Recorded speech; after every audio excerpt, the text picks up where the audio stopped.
एक छोटे से गांव का परिदृश्य। गांव से लगा छोटा सा जंगल, एक व्यस्त सड़क, गाड़ियों, ट्रक, ट्रैक्टर, कार आदि चलते हुए, कुछ खड़े दूर फैक्ट्रियों से निकलता काला धुआं, बीमार से दिखाई देने वाले पेड़, अधिकांश की टहनियां सूखी हुई।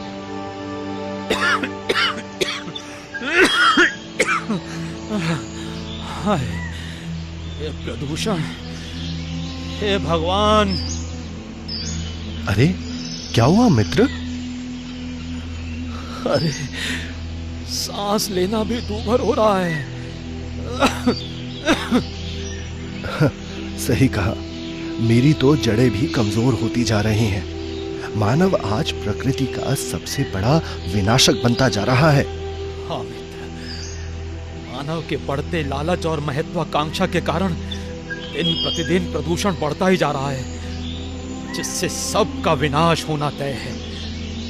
अब इनको कौन समझाएगा?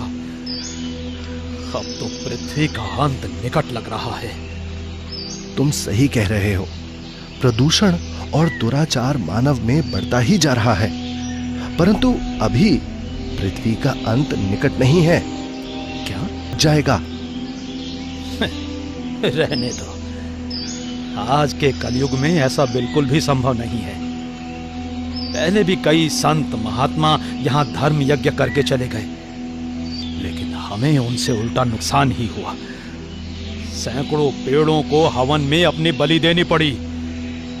हवन से होने वाले धुएं से सारा वातावरण जहरीला बन गया। ओम श्री वरप्रदाय श्री नमः स्वाहा। तुम विश्वास रखो, मैंने सुना है कि संत रामपाल जी महाराज के धर्म यज्ञ में लकड़ियों से हवन नहीं किया जाता, जिससे जंगल का कोई नुकसान नहीं होता। अरे देखो, उसी तत्वदर्शी संत के अनुयायी अपने गुरु के सानिध्य में धर्म यज्ञ का आयोजन कर रहे हैं। अब तुम्हें जरूर विश्वास होगा। परमात्मा कबीर जी ने 600 वर्ष पहले अपनी वाणी में लिख रखा है कि धर्मदास, एक समय आएगा कलयुग में पूरे विश्व में मेरी ही पूजा हुआ करेगी। ये पांचों यज्ञ अब यहाँ सतलोक आश्रम बरवाला में है, इस पृथ्वी पर और है नहीं कहीं पर भी। एक यज्ञ है धर्म की, दूसरी यज्ञ है ध्यान, और तीसरी यज्ञ हवन की, चौथी यज्ञ प्रणाम, और पांचवी यज्ञ है ज्ञान की। एक यज्ञ है धर्म की, जैसे यहाँ भंडारा चलता है दिन और रात, कभी भी पुण्यात्मा देर सवेर कभी आ जाते हैं, उनको हर समय आहार उपलब्ध होगा, भोजन तैयार मिलेगा। ये धर्म यज्ञ है। और दूसरी यज्ञ है ध्यान। यहाँ आने वाले पुण्यात्मा को परमात्मा का ही चिंतन ध्यान रहेगा।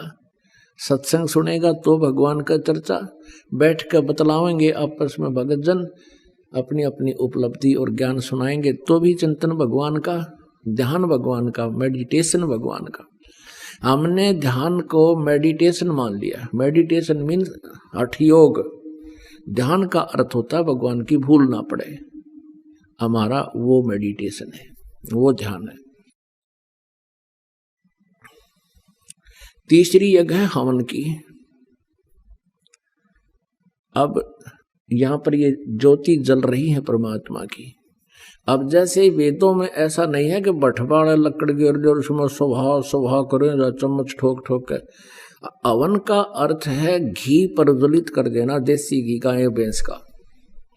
उससे जो प्रतिक्रिया एटमॉस्फेयर में होती है वो होगी ही होगी। अब परमात्मा ने एक सिंपल वे निकाला।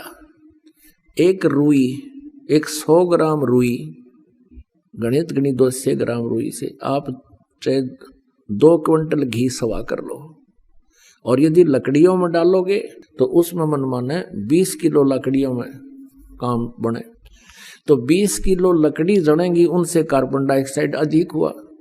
और एक 100 ग्राम 150-200 ग्राम रुई जड़ेगी, उसमें कार्बन डाइऑक्साइड बहुत ही कम होगा और घी प्रज्वलित होगा। उसका जो वाष्पीकरण हो करके पूरे ब्रह्मांड में इसका बहुत तीव्र गति से इफेक्ट होता है, जिससे वर्षा होती है। तो अब ये धार्मिक अनुष्ठान पूरी पृथ्वी पर प्रारंभ हुआ है। एक यज्ञ है धर्म की, दूसरी यज्ञ है ध्यान, तीसरी यज्ञ है हवन की, चौथी यज्ञ प्रणाम। या प्रणाम करते हैं भगवान को, आत्मा में विनम्रता आती है, अहंकार दूर होता है। परमात्मा तभी निकट आता जब हमारे अंदर से ये करड़ापन कम हो जाएगा।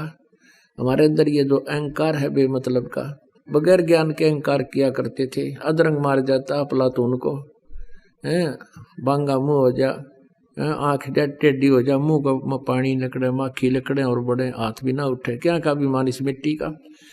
लेकिन काल ने तो कर्म बिगड़वाने से मतलब है। और पांचवी यज्ञ है ज्ञान की। तो ये सभी धार्मिक अनुष्ठान शास्त्र अनुकूल जो प्रारंभ हुए हैं, इससे पूरे विश्व में सभी समृद्ध हो जाएंगे। और सबसे बड़ी बीमारी जो हमारे लगी हुई है या माया जोड़न की, एक कोठी की बजाय 2 कोठी बना लो, फिर 3 बना लूं, छोटी कार ले ली, फिर ने सोचा 20 लाख की ले लूं, ये बकवाद खत्म हो जाएंगी आपकी कति। आप ठीक कह रहे थे, उन्होंने कोई हवन कुंड भी नहीं बनाया। मुझे तो इस धर्म यज्ञ का अनुष्ठान बहुत ही शुभ मालूम पड़ता है। मेरे मन में अभी से ही शांति की अनुभूति हो रही है। तुम देखना, ये धर्म यज्ञ संपूर्ण होते होते यहाँ का सारा वातावरण शुद्ध हो जाएगा। अरे ये क्या, मेरी टहनियां फिर से हरी भरी होने लगी हैं। लगता है भगवान ने आज मेरी पुकार सुन ली। हाँ, तुमने सही कहा। ये देखो, मेरी भी टहनियां पुनः हरी भरी होने लगी हैं। संत रामपाल जी महाराज के आध्यात्मिक ज्ञान में बहुत शक्ति है।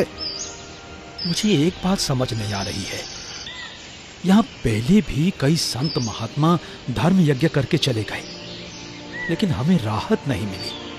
परंतु आज मुझे इतनी शांति की अनुभूति और वातावरण में शुद्धता क्यों महसूस हो रही है? पहले जितने भी लोग धर्म यज्ञ के नाम पर आए, वो सब नकली और ढोंगी थे। संत रामपाल जी महाराज अपने अनुयायियों को शास्त्रों के अनुकूल सत्य भक्ति प्रदान करते हैं। उनकी भक्ति में शक्ति होती है। ऐसे संत की भक्ति से मुर्दे भी जिंदा होते हैं। नहीं, आज के समय में ऐसा होना बिल्कुल भी संभव नहीं है।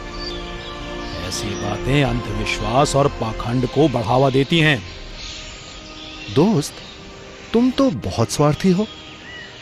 तुम तो भूल ही गए मित्र, हमारी टहनियां बिल्कुल सूख चुकी थी और हम मृत्यु के कगार पर पहुंचने वाले थे। लेकिन पूर्ण संत सद्गुरु संत रामपाल जी महाराज की कृपा से आज हमें नया जीवन दान मिला है। मुझे क्षमा करना मित्र, मैं अपनी गलती पर शर्मिंदा हूं। संत रामपाल जी महाराज के आध्यात्मिक ज्ञान की पूर्ण जानकारी कैसे और कहां से मिलेगी? अगर कोई भी संत रामपाल जी महाराज की संपूर्ण आध्यात्मिक ज्ञान की जानकारी प्राप्त करना चाहता है तो पढ़े पवित्र पुस्तक ज्ञान गंगा। बुक को फ्री में मंगवाने के लिए डिस्क्रिप्शन में दिए हुए लिंक पर अभी ऑर्डर करें। आज ही प्ले स्टोर से डाउनलोड करें संत रामपाल जी महाराज ऐप।